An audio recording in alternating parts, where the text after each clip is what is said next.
What if the origin of one of the planet's most valuable resources isn't exactly what we've been told? Since the mid-19th century, oil has become the indispensable engine of industrial development. Its growing demand quickly transformed it into one of the world's most lucrative raw materials, to the point of conditioning the progress of the most powerful nations. The main beneficiary of this new era was John D. Rockefeller, who by 1880 had already consolidated almost absolute control of the U.S. oil market and much of the global market through his company Standard Oil.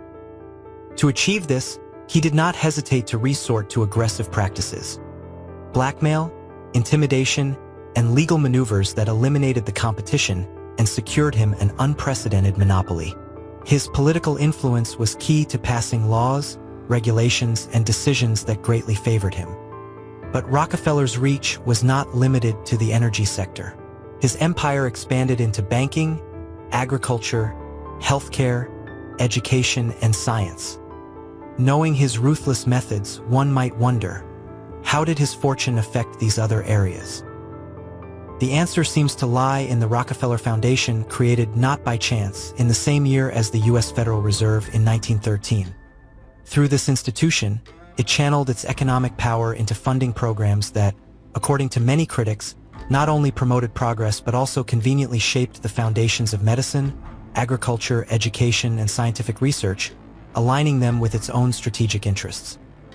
The Rockefeller Foundation, through its influence, has helped define what is considered science and what is not, which agricultural practices should be adopted and how they should be implemented, including the massive use of pesticides and chemicals that, over time, have proven only to impoverish soils and create enormous dependence on industrial products. Similarly, it has funded educational models that, according to some critics, foster obedience and rote learning rather than critical thinking and intellectual autonomy. In the medical field, its impact has been equally profound, promoting a system centered on the use of chemical compounds that, far from curing, tend to make diseases chronic and turn patients into permanent consumers of treatments. In light of this situation, it is relevant to consider the perspective of U.S. Army Colonel L. Fletcher Prouty, born in 1917 and deceased in 2001, whose career offers an alternative view of the hidden power behind major industries. He was an Air Force officer and liaison between the Pentagon and the CIA. Prouty publicly denounced the U.S. government's covert operations and its close ties to military and energy interests, especially concerning oil and other strategic fuels. During his service, he oversaw logistical support programs for clandestine operations and had direct access to classified information, as well as contact with top political and military officials.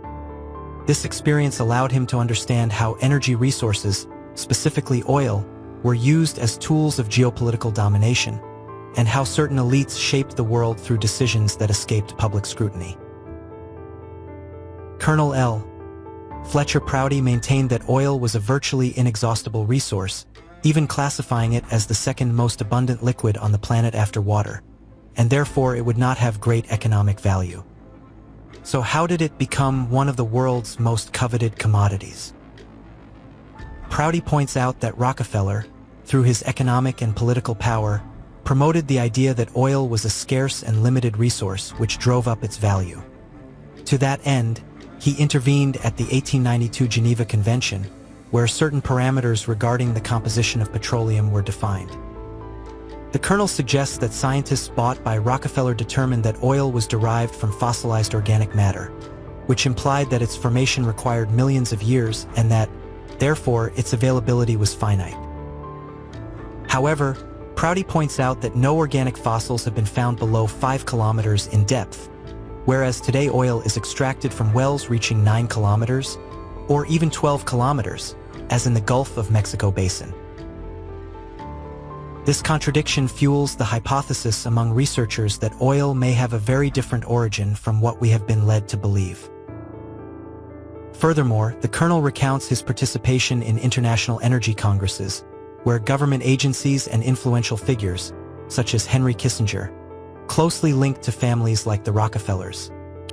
At these meetings, the creation of a single global price for crude oil was reportedly promoted, based on the idea that it is a limited fossil resource. According to Prouty, This strategy made it possible to set artificially high prices and consolidate an energy control system that enslaved oil-dependent countries. In contrast to this dominant narrative, there is a scientific current that defends the theory of abiotic or abiogenic petroleum, arguing that oil and natural gas form deep within the Earth's mantle through chemical reactions between minerals and gases, without the involvement of organic matter. Therefore, hydrocarbons would not take millions of years to form but would be constantly renewed. The first to propose this idea was Dmitry Ivanovich Mendeleev, who lived from 1834 to 1907, created the periodic table, and in 1877 suggested that petroleum could originate from reactions between metal carbides and water deep within the Earth.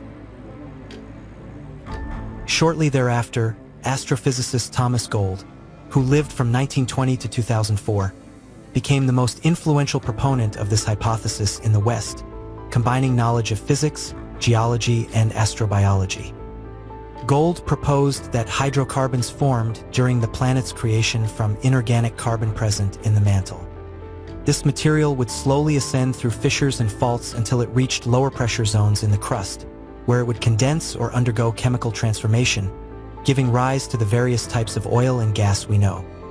Another proponent of this hypothesis is the Soviet geologist Nikolai Kudryavtsev, who lived from 1893 to 1971 and was considered the leading advocate of the abiogenic theory of petroleum.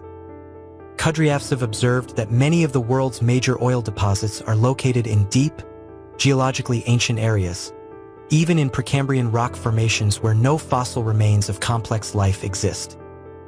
He pointed out that many oil deposits occur in non-sedimentary geological structures, which contradicts the idea that oil only forms from sedimentary layers rich in organic matter. This led him to believe that the formation of oil does not depend exclusively on fossilized biological remains. Kudryavtsev proposed that oil originates in the Earth's mantle, from which it rises through cracks and faults into the crust.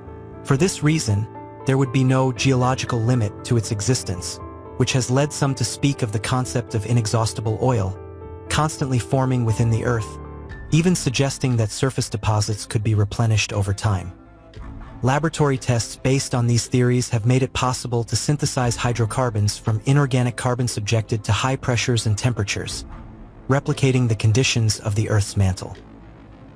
These results have reinforced the position of Kudryavtsev and a long list of Russian scientists who support the abiogenic theory, in open contradiction to the dominant narrative about so-called fossil fuels. In light of these ideas, it is evident that the perception of oil as a scarce resource has benefited only a few, generating colossal fortunes and consolidating the power of large corporations. Meanwhile, the majority of the population continues to pay a high price for a resource that, according to this theory, could be abundant and inexhaustible and, therefore, much less expensive than we have been led to believe.